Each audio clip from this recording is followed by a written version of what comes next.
Olá, Salto para o Futuro está entrando no ar pela TV Escola. Qual é o papel do professor na integração da escola com o Museu de Ciências? Como deve ser a mediação do professor entre o saber dos alunos e o conhecimento científico?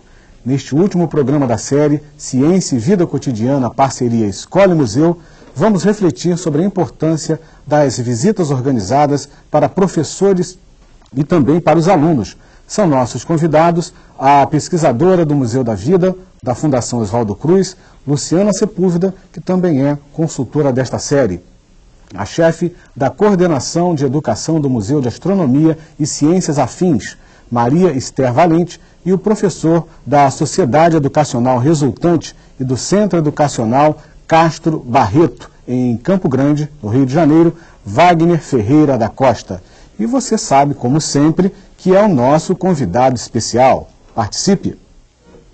O Museu da Vida da Fundação Oswaldo Cruz tem um projeto para alunos e professores que contribui no desenvolvimento do olhar crítico em relação à produção audiovisual. Para isso, o Videoclube do Futuro oferece oficinas aos educadores e estudantes para que eles possam produzir seus próprios vídeos. Argumento, pesquisa, roteiro, fotografia, direção, cenografia, iluminação, som, edição. Etapas fundamentais no processo de criação audiovisual.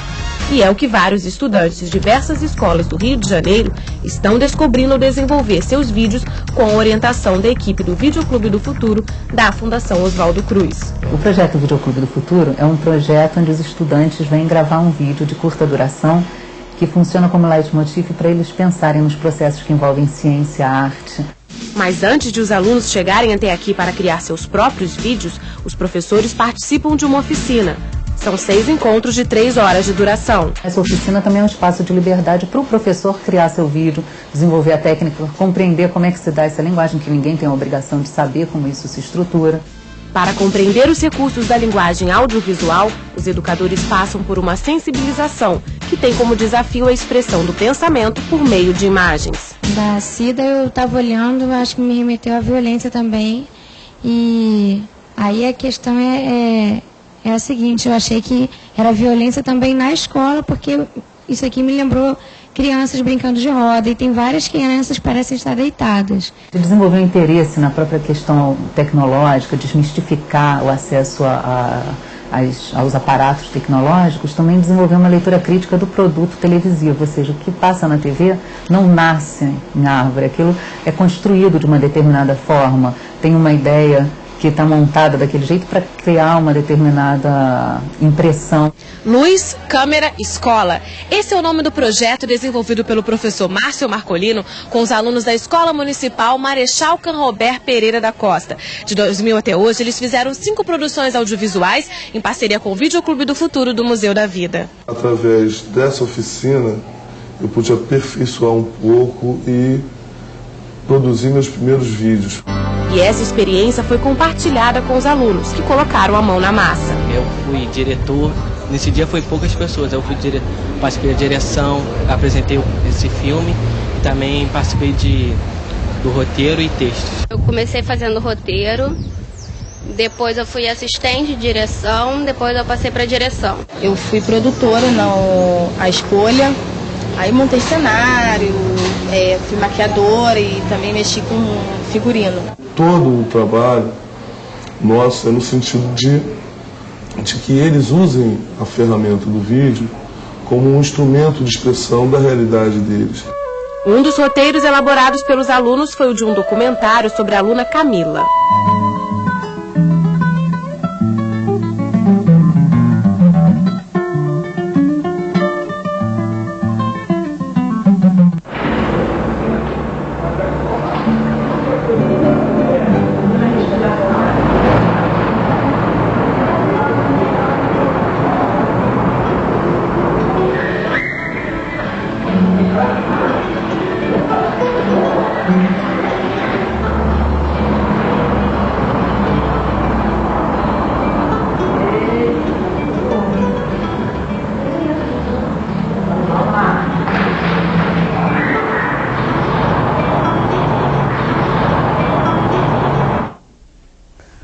Eu queria agradecer a presença de vocês aqui hoje, nessa série do Salto para o Futuro, e perguntar a você, Luciana, como esse projeto Vídeo Clube do Futuro valoriza a produção criativa do professor? Tá certo, então. Marcos, boa noite. Na verdade, a gente pode entender que o museu, quando oferece alguma coisa para os professores, né, ele pode estar ou incentivando e convidando e valorizando a atuação, né, desse professor, tanto antes, durante, como depois da visita, ou ele pode oferecer para esse professor um produto todo enrolado para presente, uma visita pronta, e nesse caso o professor ele passa a ser um consumidor e ele teria muito pouco espaço e liberdade de criação. No caso do Videoclube do Futuro, justamente, ele demanda, ele implica, se o professor não vai lá antes, não participa do curso, não vivencia aquela experiência como uma experiência cultural pessoal, a atividade com os alunos não acontece, porque o papel do professor nesse processo é fundamental. Ele vai estar agindo com o grupo durante a visita e ele vai estar preparando e agindo com esses alunos antes e também no momento posterior. Isto é interessante observar que o museu hoje também se utiliza de outros instrumentos, de outras ferramentas e até mesmo de tecnologias para desenvolver o seu trabalho. Muito diferente daquele museu que era visto apenas para guardar objetos. A gente tem que ver o museu hoje. Primeiro, deixa eu dar boa noite para todo mundo aí que está nos ouvindo, os professores. E obrigado pelo convite. A gente hoje tem que ver o museu como um espaço que ele não está limitado a preservar objetos. Quer dizer, ele tem na sua missão a preservação e a divulgação e a pesquisa daquilo que ele preserva. Entretanto, ele se apropria de outras estratégias de comunicação e de práticas, né, como essa que a Luciana falou, que pertence ao Museu da Vida. É uma experiência cultural, né? Quer dizer, é uma possibilidade de ampliar e de refinar a cultura daqueles que participam dessa atividade. Wagner, com base na sua experiência em sala de aula, como você avalia a possibilidade de projetos como esse vir a despertar vocações? Porque você, na realidade, você vai ter vários questionamentos que devem ser colocados na produção, por exemplo, de uma oficina como essa. Então, esses questionamentos e essas etapas a serem vencidas na conclusão de um projeto de tal importância, naturalmente, até pela própria construção, pela forma como é realizado, pelas questões disciplinares que envolvem também todo o projeto, porque evidentemente tudo é feito dentro de um critério, e o aluno vai aprender, vai desenvolver isso, entende? Você terá condições, inclusive, de suscitar vocações realmente. Entende? Seja de que campo for, seja de que maneira realmente for, a nível, inclusive, de complementar todo o sistema, ou seja, você fechar realmente aquilo que a proposta inicial. É como se, na realidade, você, ao desempenhar uma oficina como essa, ou seja, você participar disso junto com o teu aluno, você consegue o que tanto foi dito aqui, né, durante os programas, a questão da parceria escola e museu. Tá? Ou seja, você realmente está saindo de sala, não ficando apenas na chamada, que se costuma colocar, saliva e giz, e partindo realmente para a prática. O aluno ele passa a compor a questão teórica, o aprendizado teórico com a prática no seu cotidiano, inclusive. Vamos acompanhar a participação da Maria José, do Maranhão. Pode falar, Maria José. Sou Maria José Barreto, do Teleposto de Bacabal, Maranhão. E a pergunta é da cursista Neurivan Ribeiro Brígido. O que devemos saber antes da visita ao museu e quais os procedimentos tomados para se realizar essa visita? Boa noite e obrigada. Obrigado a você também, Maria José. Luciana, por favor. Boa noite, Maria José, Merivan. Obrigada pela sua pergunta. Olha só, primeiro de tudo, é muito importante o professor conhecer onde ele vai levar os alunos. Conhecer tudo, conhecer tanto o conteúdo que lá é tratado, os objetos que lá se encontram, o tamanho do museu, se o museu é grande, se é pequeno, se ele vai poder ver tudo de uma só vez, ou se numa visita ele só vai poder ver uma parte para não causar uma certa decepção nele, como nos alunos, para ele também saber se durante uma visita, de repente, determinados conteúdos que ele esperava desenvolver com seus alunos vão ser vistos realmente ou não. Então, tem vários aspectos. Tem tanto aspectos ligados àquilo que o museu oferece como coleção, as modalidades de atendimento do museu, e o professor também tem que se informar sobre a duração da visita, o tipo de atendimento que vai ser oferecido para ele, para a turma dele, se há material, é interessante ele saber se há material de informação complementar que ele possa trazer com ele para a escola, e até detalhes do tipo, os meninos vão ter tempo para comer, quanto tempo dura, porque isso incomoda. Quando a gente está com fome ou quando a gente está cansado, a gente em geral não tem muita disponibilidade para andar, para ver museu, para escutar, fica difícil. Não? Então tem uma série de informações que são importantes. E outra coisa que é muito importante é a gente saber que quando você tem essas informações, o seu aluno, seu grupo de alunos, em geral, ele não foi ele que escolheu. Até pode ter sido ele que tenha opinado ou sugerido uma visita, mas em geral quem escolhe ou é o professor, ou é o diretor da escola, ou é o conselho de professores. Então o aluno ele precisa ser, de alguma forma, motivado. A motivação não partiu dele. Quando nós vamos no museu, nós adultos, a gente escolhe e vai. O aluno está sendo levado. Então a motivação do aluno, ela depende muito do professor. Ele tem um papel fundamental para que esse aluno, chegando lá, possa aproveitar o máximo possível aquele período dele naquela instituição e que isso seja para ele uma experiência significativa. Quem pergunta agora é o João Batista, do Tocantins. Olá, João. Oi, Marcos. Eu sou o João Batista, orientador de aprendizagem do teleposto do Colégio Estadual Adolfo Bezerra de Menezes, Araguaína, Tocantins. As observações e os questionamentos hoje são da cursista e professora Valdeni. Na visita aos museus, tendo-se desenvolvido, primeiramente, um projeto investigatório, os resultados a serem obtidos são garantidos, porque, através das respostas alcançadas, constrói-se conhecimentos concretos. Então, nossa curiosidade diz respeito às melhores maneiras da equipe escolar utilizar as aprendizagens dos educandos no que se refere às pesquisas nos museus, facilitando com isso o processo de criação do museu escolar. E gostaríamos também que os especialistas falassem um pouco sobre o professor facilitador citado na página 35 do boletim. Boa noite e obrigado. Obrigado a você também, João Batista. Wagner, você tem uma experiência nessa área de estar sempre com seus alunos, praticando, visitando os museus.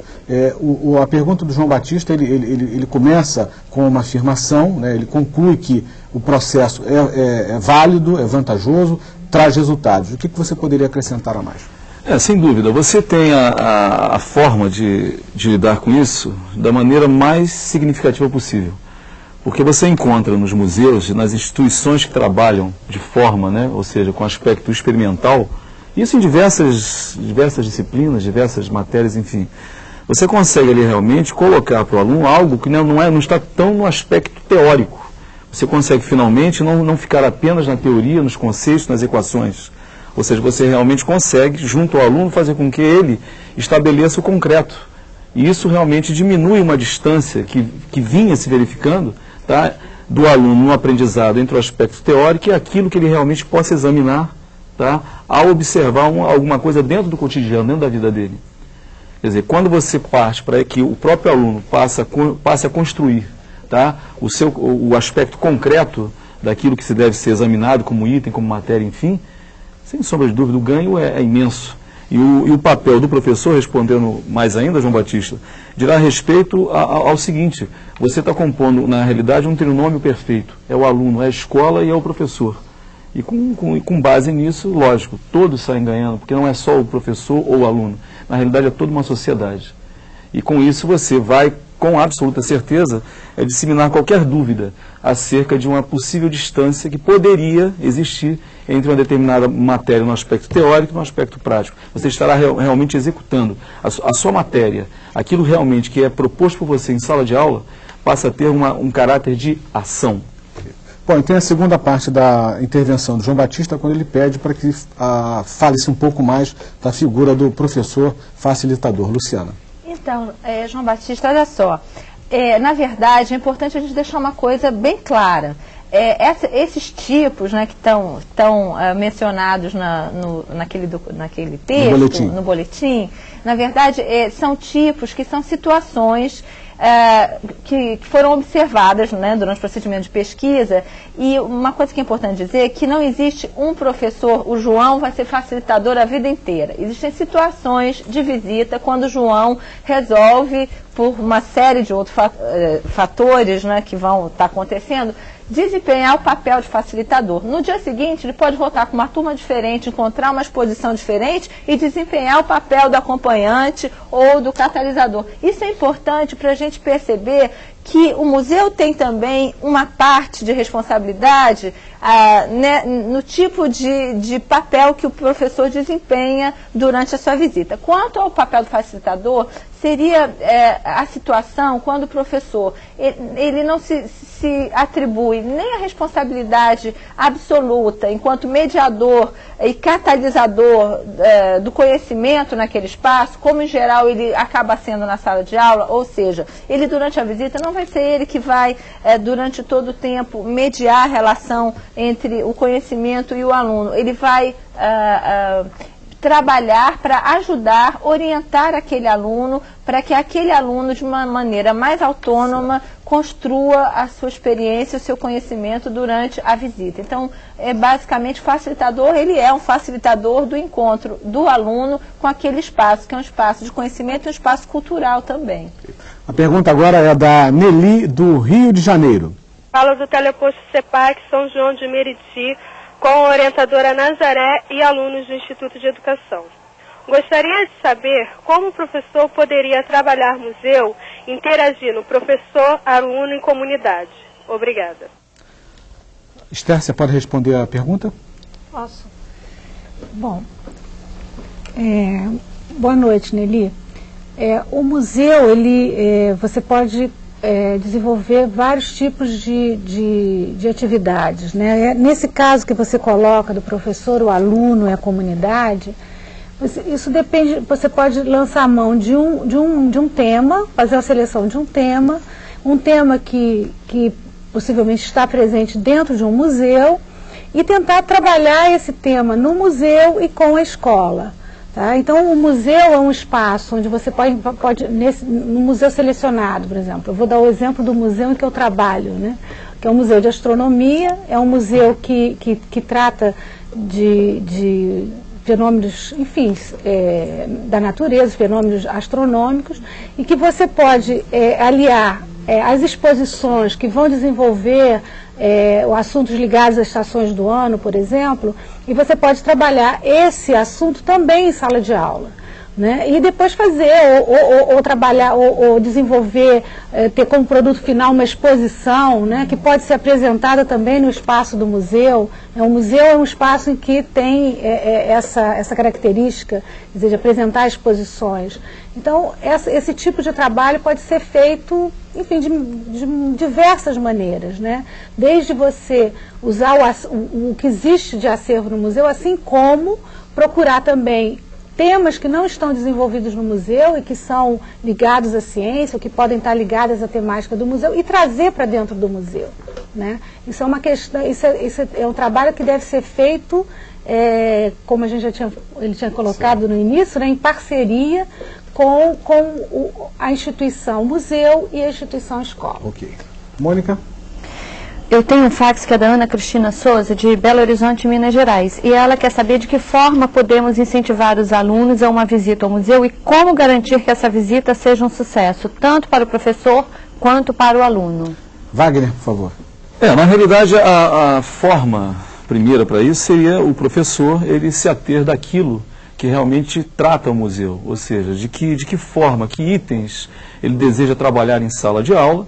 Isso é feito em sala de aula, deve haver um preparo anteriormente, e em consequência disso, a concepção do museu, que é uma ideia, algo bem interessante, porque você consegue desenvolver, repito, situações práticas que em sala de aula ficaria um pouco mais difícil, ainda que não só através desse aspecto do museu, você tem algumas coisas como você desenvolver, respondendo ainda a Melina e a orientadora Nazaré, acerca do seguinte: você tem como servir a comunidade, como foi colocado, e também a escola, até porque é uma coisa só.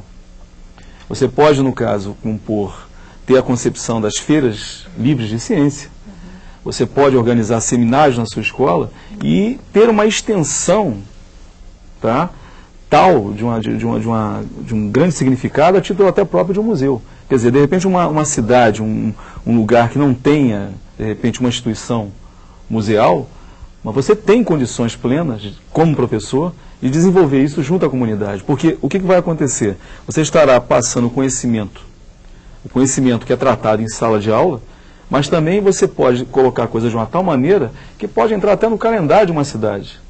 A título, inclusive, de você servir a comunidade como sendo, por exemplo, até um objeto de lazer. O importante é começar, né? Exatamente. A pergunta agora é da Edileuza, do Tocantins. Boa noite, Marcos, e boa noite, especialistas. Eu sou Edileuza Lopes, orientadora do teleposto da Escola Estadual Professor João Alves Batista, Araguaína, Tocantins. Aproveito para parabenizar toda a equipe do Salto pela escolha da série, que tanto contribuiu para o nosso conhecimento. O questionamento são dos professores de língua portuguesa. Como professor de língua portuguesa, pode contribuir na criação de um museu? Boa noite e obrigada. Obrigado a você também, Edileuza. Volte sempre ao Salto para o Futuro. Luciana. Boa noite. Edneuza, o professor, ele é um parceiro, ele deve ser, além de parceiro, ele é um cidadão, e como profissional, professor e cidadão, toda a experiência que ele traz, toda a bagagem que ele traz com ele pode ajudar aos museus em geral a aprenderem mais sobre o seu público, sobre o que esses museus precisam fazer para estarem mais serem mais felizes na abordagem dos temas que eles desenvolvem. Isso é um ponto. Agora tem um outro ponto, que o professor, ele ajuda, o professor de língua portuguesa, como todos os professores de outras disciplinas também, quando ele, por exemplo, ele tem consciência que ele é um elo fundamental entre a cultura, né, a cultura escolar e a cultura lato sensu. Porque na maior parte das vezes as crianças, nem todas as crianças têm oportunidade de sair ou de conhecer museus, às vezes com sua família ou sozinhas. Então, às vezes uma primeira visita se dá no âmbito da escola. E esse professor, o entusiasmo dele, a forma como ele, com carinho, prepara essa visita e transforma essa visita numa experiência significativa para essa criança, para esse aluno, pode trazer uma aproximação e justamente a descoberta de um novo espaço de vida, de construção de conhecimento e de inserção e inclusão na cultura, trazendo para essa criança uma integração à cidadania cultural. Então, nesse sentido, o professor, de forma permanente, quando ele prepara e traz seus alunos para uma visita, ele está ajudando a renovação dos museus, né? Só um ponto que eu queria complementar, a questão do elo entre museu, aluno e comunidade. Os museus também, e isso não é de hoje, desde o século XIX, eles costumavam emprestar, eles emprestavam espécimes, eles emprestavam pequenas coleções para as escolas. Para as escolas. E também disponibilizavam especialistas ou, digamos assim, conferencistas que iam nas escolas falar. E isso também é uma maneira de você organizar, seja uma pequena exposição adaptada, renovada, seja uma palestra, convidar os pais, convidar a sua comunidade, transformar aquela escola num primeiro polo irradiador daquilo que aquele museu, de repente, um pouco mais afastado tem, e até a fazer essa ponte entre a escola e aquele museu. No próximo bloco, vamos conhecer o Museu de Astronomia no Rio de Janeiro. Até já! O Museu de Astronomia no Rio de Janeiro pretende ser um laboratório de educação em ciências e, por isso, está aberto à visita de alunos e professores no seu espaço. A observação dos movimentos planetários é uma das exposições permanentes do museu. Uma professora levou seus alunos do primeiro ano do ensino médio ao MAST para conhecer essa exposição. No entanto, a experiência foi além. Vamos ver na reportagem. O Museu de Astronomia e Ciências Afins, o MAST, que fica no bairro de São Cristóvão, no Rio de Janeiro, é um dos espaços da cidade que valorizam e divulgam o conhecimento científico. O espaço de museu não é um lugar em que você vá, que você tem que sair sabendo tudo. Mas é uma aprendizagem que é diferente da aprendizagem da escola. É uma aprendizagem que é compartilhada com as pessoas que estão naquele lugar, naquele momento, com os próprios alunos entre eles. Ele é mais um espaço onde a aprendizagem se faz de uma maneira não formal. A professora Kátia Nunes conhece bem o Museu de Astronomia.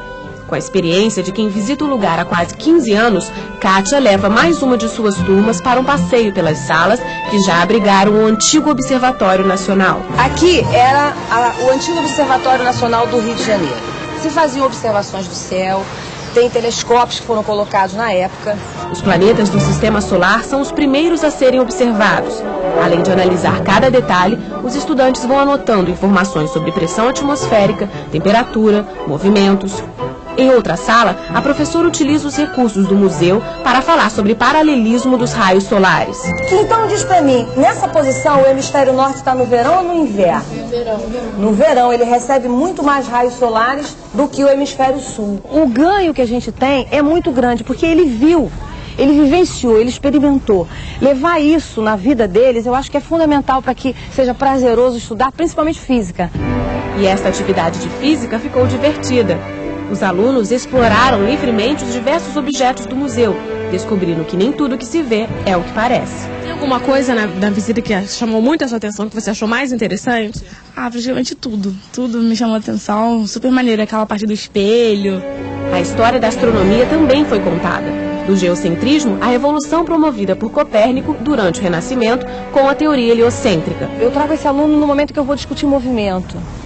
Dentro da física, a gente tem um momento que a gente começa a discutir o movimento. E um dos movimentos que eu acho que ele precisa conhecer é o movimento do planeta dele, onde ele vive. Então eu trago ele exatamente para ele observar esse planeta no contexto onde ele está.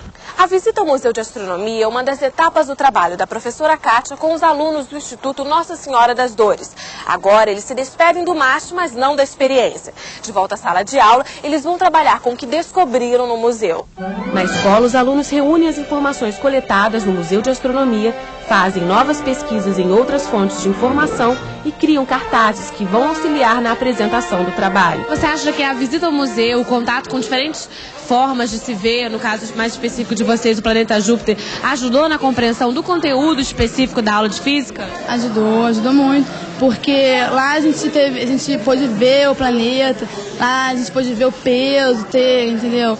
E a gente trouxe tudo pra cá e ficou mais fácil pra fazer, muito mais fácil. É legal porque você pode ver mais perto, ver os equipamentos que eles usam, ter mais uma experiência a mais com os planetas. O papel do professor é de orientar mesmo, de direcionar quando ele traz, por exemplo, se ele confunde um assunto com o outro, né? Qual é o teu papel? Vamos pesquisar, vamos até a biblioteca, se é uma dúvida que vários tiveram, então vamos à biblioteca, vamos olhar. Então você vai orientar. A descoberta é deles, não é minha, não pode ser minha.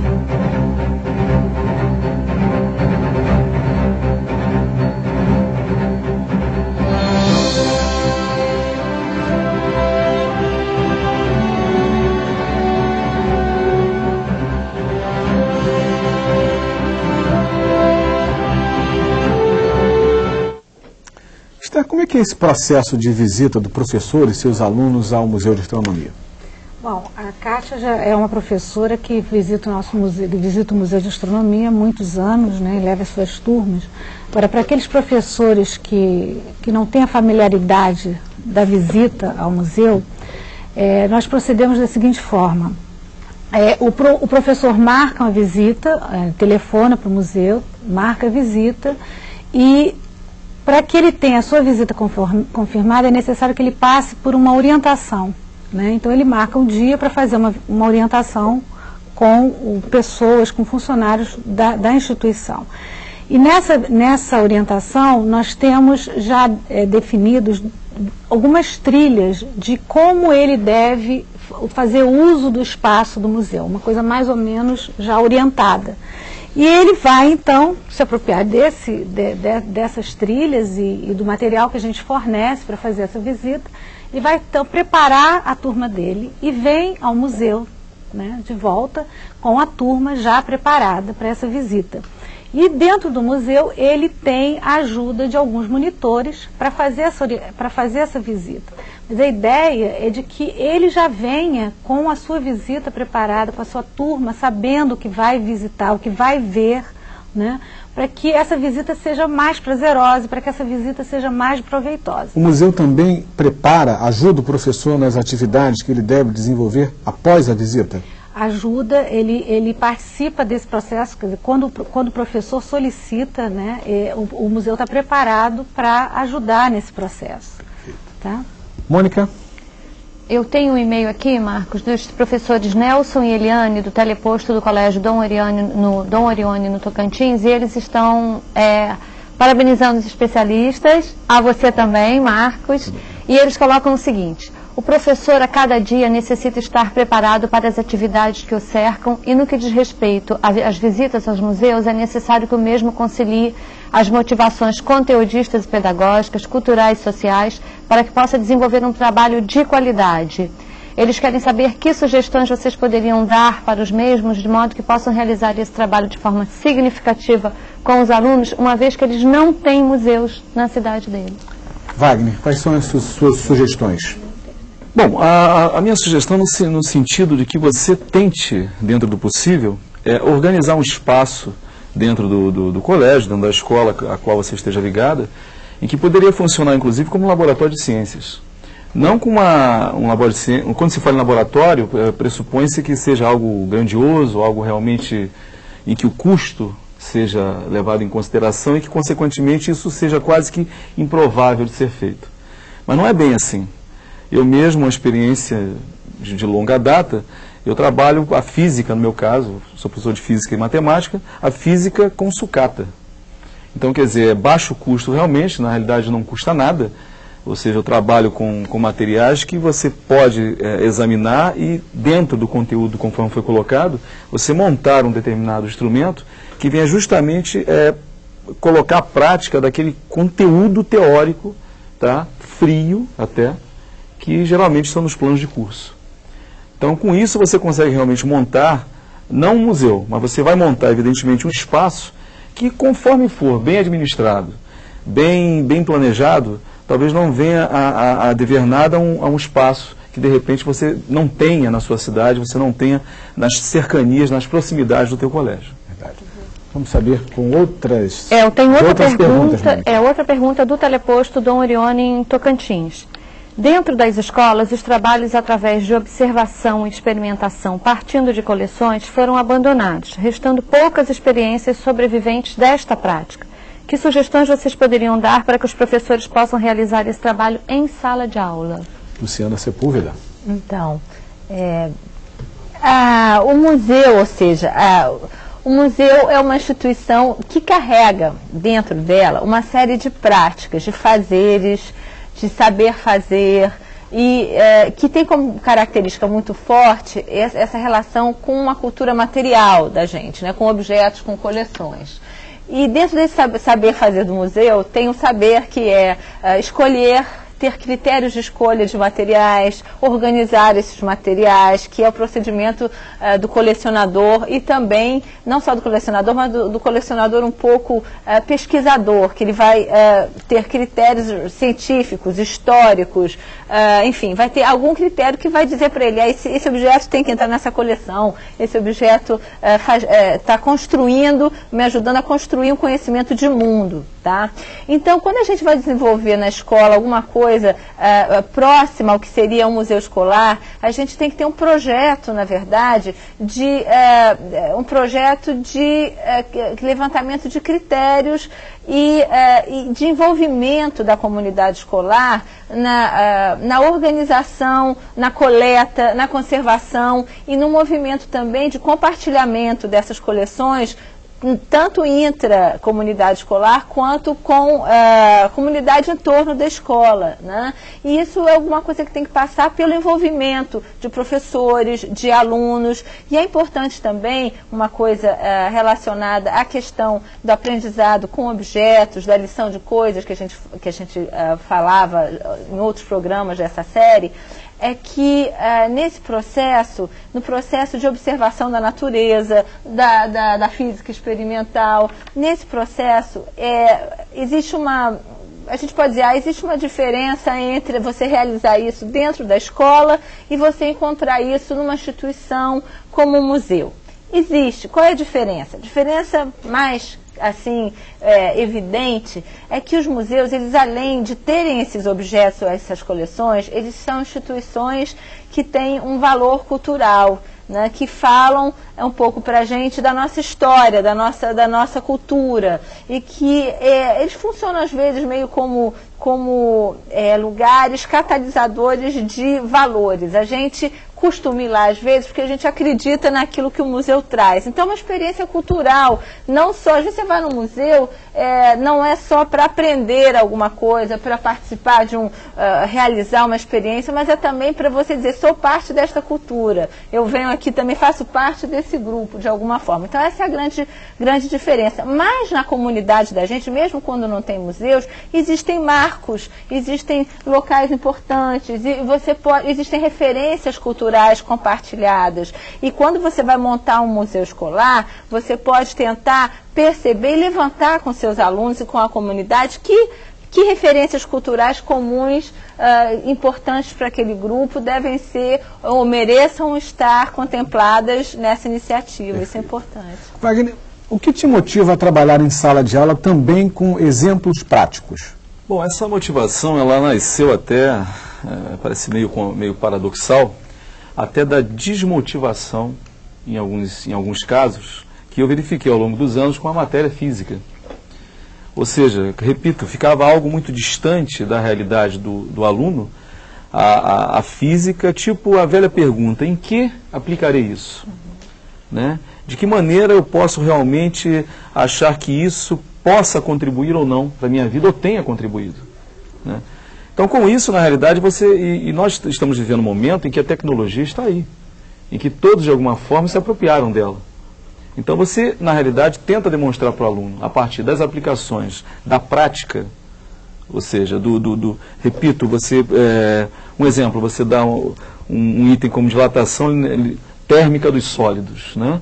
Quer dizer, você mostrar isso para ele que realmente, mediante um aquecimento, uma barra de ferro ela vai ter um crescimento X. Quer dizer, então vamos mostrar, vamos construir um dilatador. E essa motivação se dá a partir do momento que o aluno vê que ele próprio vai construir esse instrumento, ele próprio vai participar de todas as etapas de pesquisa, entendeu? De capitanear recursos, que eu digo recursos materiais, como eu disse, ou seja, eu trabalho com sucata. Então vamos pegar que tipo de barra de ferro, que tipo de base vai servir para segurar essa barra de ferro para que ela possa realmente ser colocada, ser aquecida, enfim. Quer dizer, tudo isso demanda tempo, demanda uma série de situações. Isso é distribuído em grupos, cada um com a sua parte, enfim. E eles ficam realmente extasiados quando vê o efeito, quando vê tudo acontecer diante daquilo, daquela situação proposta e construída por eles, e vendo, inclusive, que realmente aquela teoria que foi ensinada pelo Wagner ou qualquer outro companheiro de física, ela é plenamente satisfatória, nós estamos vivenciando aqui. Como foi colocado pela professora Kátia, o aluno realmente ele vivencia. E isso realmente é o maior retorno que você pode ter. Com isso, você consegue a tal motivação que havia sido esquecida lá atrás. O aluno passa realmente a viver plenamente a física, a matemática, enfim. Perfeito. Mônica? O Sandro de Recife, ele quer saber se um museu virtual influencia os alunos a pesquisar mais ou se isso atrapalha os museus locais. Esther, você tem uma opinião sobre esse assunto? Bom, sempre se fala um pouco da internet, né, da controvérsia de que, na verdade, está tirando o espaço do livro, está tirando o espaço de outras instâncias de cultura, né, onde se produz cultura. Eu acho que na minha opinião, eu penso que não. Eu penso que é mais uma ferramenta que a gente pode lançar mão para trabalhar, para pesquisar, enfim, para ampliar a cultura, porque na internet você encontra de tudo hoje, né? Então, aquele professor que fez a pergunta sobre como tratar de assuntos de atualidade, né? Que no momento que a tecnologia está invadindo o nosso espaço, né? Na verdade, a internet acaba complementando, né, todo um processo educacional. Wagner também queria falar um pouquinho sobre isso. Exatamente. Eu acho que é apenas mais uma soma, né? Mais uma parcela dentre tantos mecanismos que você tem a nível educacional, entende? Eu acho que é válido a internet. Agora, lógico, tudo tem que ser administrado. Porque, evidentemente, você pode, de repente, passar um trabalho para o seu aluno e você tem que orientá-lo no sentido que apenas ele não imprima aquele material e entregue a você. Colocá-lo de uma maneira em que aquilo sirva também como livro, que é um livro, só que é um livro eletrônico, vamos colocar assim. Mas que ele pesquise realmente, que ele possa trabalhar aquilo da melhor forma. É mais uma parcela a tudo que já conhecemos, tá? Para agilizar e otimizar o aprendizado do nosso aluno. Luciana, o que está sendo feito para avaliar a eficácia dessa parceria Museu de Ciência com a escola? Isso está sendo feito, vem sendo feito algum trabalho, algum estudo? Como é que você vem acompanhando isso? Como se vem acompanhando esse dado importante? Pois é, a parceria escola-museu, ela é uma prática, na verdade, bastante antiga, né? Os museus e as escolas já tinham, acabei de mencionar, no século XIX já havia empréstimo, ou já se fazia conferência, mas a ação parava aí, ponto, né? O que acontece é que, com o passar do tempo, existe uma exigência cada vez maior de que o museu seja capaz de se comunicar com públicos mais diferentes, mais diversificados, e não apenas dar um recado de especialista para especialista. Inclusive, nesse sentido, o público escolar é considerado como um público especial, com necessidades especiais, com anseios particulares, com motivações diferenciadas. E, nesse sentido, se no primeiro momento chegava o pessoal, há 10, 20 anos atrás, a Esther estava até comentando, depois ela pode até retomar essa questão, o pessoal chegava no museu, havia ainda a profissionalização do corpo de pessoas no museu para atender o público escolar, ainda era uma coisa em construção e ainda está se solidificando. A gente atendia as pessoas e muitas vezes havia uma grande frustração, porque do lado de quem acolhia, do lado do museu, a gente estava esperando determinado tipo de comportamento. Ele dizia, poxa, o professor ficou recuado, ele não interviu, ele não participou, ou ele não sabia do que se tratava. Por outro lado, o professor podia imaginar, nossa, esse cara falou com uma linguagem muito acadêmica, meus alunos não entenderam nada, esse objeto aqui não tem nada a ver, está muito alto, o que eu queria era trabalhar. O que havia? Uma falta de comunicação. Só que essa representação negativa e esse conhecimento das necessidades do professor, isso só vem sendo esclarecido com muito trabalho de escuta desse público, através de pesquisas, estudos, leituras teóricas, não só no Brasil, no mundo inteiro, e muito antes, ou já antes disso acontecer no Brasil, existe uma literatura específica que trabalha e que se interessa em conhecer as formas diferenciadas de apropriação do espaço museal por seus diferentes públicos, inclusive, principalmente, o público escolar. Né? Interessante isso. Isso acontece também lá no Museu de Astronomia, Esther? Com essa mesma preocupação, esses dados, esses levantamentos? A gente faz pesquisa pesquisando a relação museu-escola desde 95. Uma das nossas primeiras pesquisas foi justamente tratando de identificar os padrões de interação do público escolar, tanto professores quanto alunos, dentro do espaço de museu. né? Então a gente já tem uma história para contar sobre esses padrões que são realizados de visita ao museu, assim como os saberes que são identificados dentro dessa visita, né? Que tipo de saber o professor produz dentro do espaço do museu, assim como o museu também produz um saber, né, dentro daquele espaço, nessa relação museu-escola. Então nós temos no Museu de Astronomia e no Museu da Vida 2 centros de referências, né? São 2 centros de referência nessa área de pesquisa de educação em museus. Pois não, professor Wagner. Outra coisa, é a questão também de que você possibilita, através das instituições, como o Museu da Astronomia, o Museu da Vida também, que faz um trabalho belíssimo, no sentido de que a linguagem fica um pouco mais assim, você não estaria ali expondo apenas para o estudante que está verificando uma determinada matéria, enfim, é realmente aberto. Recentemente o próprio Museu da Vida fez num determinado sábado, até a questão dos 50 anos do DNA.